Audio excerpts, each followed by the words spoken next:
जय हिंद। देखिए, railway RRB की एक गलती की वजह से 3,80,000 लड़कों को उनका एग्जाम देने से रोक दिया गया। इतना नौटंकी हो गया है इन लोग का। अब एक एक चीज समझिए। 2019 में नोटिफिकेशन निकाला जाता है कि हम आप लोग के वैकेंसी के लिए लगभग 37,000 पोस्ट की वैकेंसी निकाली गई।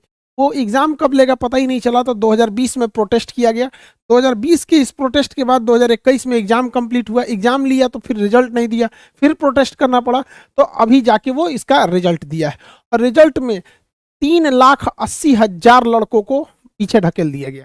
कहा गया कि 20 गुना रिजल्ट देंगे, जबकि 11 गुना ही रिजल्ट है, 20 गुना रिजल्ट नहीं है लगभग। अब इस एक एक करके हम लोग इसको समझते हैं, ध्यान से समझ। रेलवे का जो अपना कहना है, हम आरआरबी बिहार में दो आरआरबी है, आरआरबी मुजफ्फरपुर और आरआरबी पटना, दोनों के चीफ से हम बात किए। उनका जो कहना था, हम पहले आपको उनके बारे में बात रख देते हैं। उनका क्या कहना है देखिए। उनका कहना है कि हम लोगों ने 4 उपलब्धियां हासिल की। उनकी 4 उपलब्धियां सुन लीजिए। उन्होंने फेयर एग्जाम कंडक्ट कराया है बहुत अच्छा से, सिंगल एग्जाम करा दिए, अलग अलग टाइप के 7-7 कैटेगरी के एग्जाम का एक ही सिंगल एग्जाम करा दिया। एक कैंडिडेट को अब ये एक ही जॉब देंगे, 2 नहीं दे पाएंगे। पहले ऐसा हो जाता था, 2 ले लेता था, एक को ज्वाइनिंग करता था, एक खाली छोड़ देता।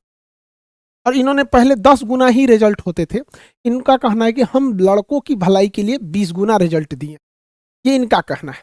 ये आरआरबी का कहना है। उनका कहना था कि जब आप स्टूडेंट को बताएंगे कमियां, तो हमारी अच्छाइयां भी बता दीजिए।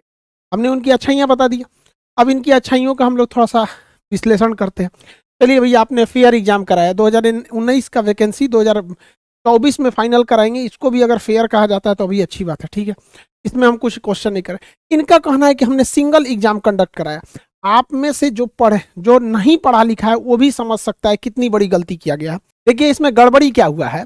टोटल 7 अलग अलग लेवल के एग्जाम थे, जिसमें कुछ एग्जाम ग्रेजुएशन के लेवल के थे और कुछ इंटरमीडिएट यानी 10+2 का था। रेलवे का कहना है कि हम दोनों का एग्जाम एक जैसा करा लिए हैं। अब आप ही बताइए, सिंगल पेपर लीजिएगा तो और उसमें आप कहिएगा कि ग्रेजुएशन का भी लड़का बैठेगा और इंटर का भी लड़का बैठेगा, तो एक जो आदमी नहीं भी पढ़ा लिखा है ना, उसको पता चलेगा कि नहीं, ग्रेजुएशन वाला जो है वो एग्जाम में अच्छा कर जाएगा, क्योंकि सिंगल पेपर है। अब किसी एक रेस में आप गाय को दौड़ाइए, उसी रेस में घोड़ा को दौड़ाइए तो जेनुइन घोड़ा जीत जाएगा। ग्रेजुएशन है, 3 साल आगे है। हमने उनसे यही पूछा कि सर, क्वेश्चन का लेवल आप किस हिसाब से सेट किए थे। तो उनका कहना था क्वेश्चन लेवल मेरा ग्रेजुएशन लेवल का था। तो हम उनसे यही कहे कि सर, आप तो जब अगर क्वेश्चन लेवल ग्रेजुएशन का है तो इंटर वाला कैसे उसको सॉल्व कर पाएगा। तो उनका कहना नहीं नहीं नहीं, नहीं, गलती हो गया। हमारा जो क्वेश्चन लेवल था वो इस लेवल का था, इंटर वाले लेवल का था यहाँ पर। अभी बताइए, दुनिया का पहला एग्जाम है कि क्वेश्चन लेवल है इंटरमीडिएट के लेवल का, उसमें इंटरमीडिएट का भी लड़का बैठा है और ग्रेजुएशन वाला भी बैठा है। अब बताइए किसको फायदा होगा। हर हाल में ग्रेजुएशन वालों को फायदा हुआ है। और इस ग्रेजुएशन वालों को एक साथ 2-2 सीटों पर क्वालिफाई कराया गया है, 2-2 4-4 सीटों पर क्वालिफाई कराया गया है। कहा गया है कि तुम ग्रेजुएशन के नाते तो तुम क्वालिफाई हो ही, और इस नाते भी तुम क्वालिफाई हो।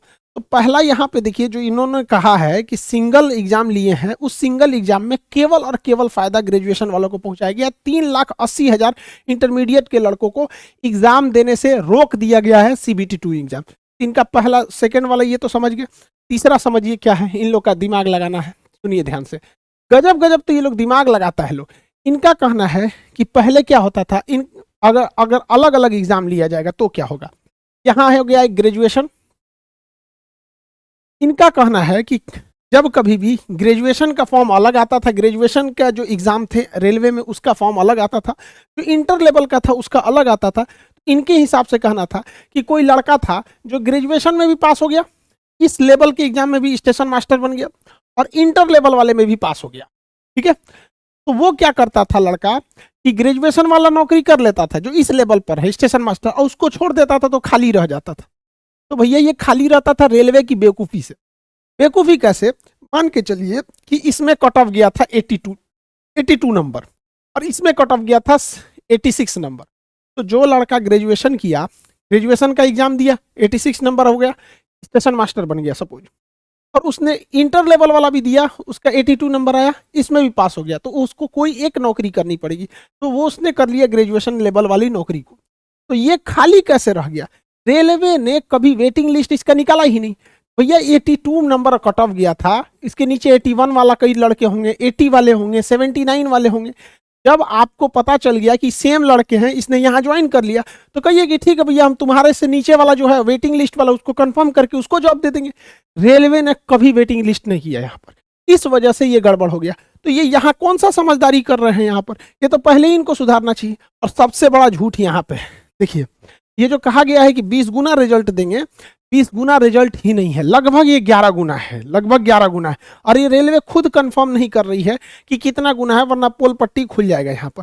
इतना बेवकूफ़ी भरा यहाँ पर काम किया गया है। और इंटरमीडिएट के लड़के नौकरी नहीं मांग रहे हैं, उनका कहना है कि हमको ग्रेजुएशन वालों के साथ बैठा है, उसके बाद हमको पास भी नहीं किए, हमको सेकेंड फेज का एग्जाम देने दो। सेकेंड फेज का एग्जाम भी नहीं देने दिया जा रहा है इन लोगों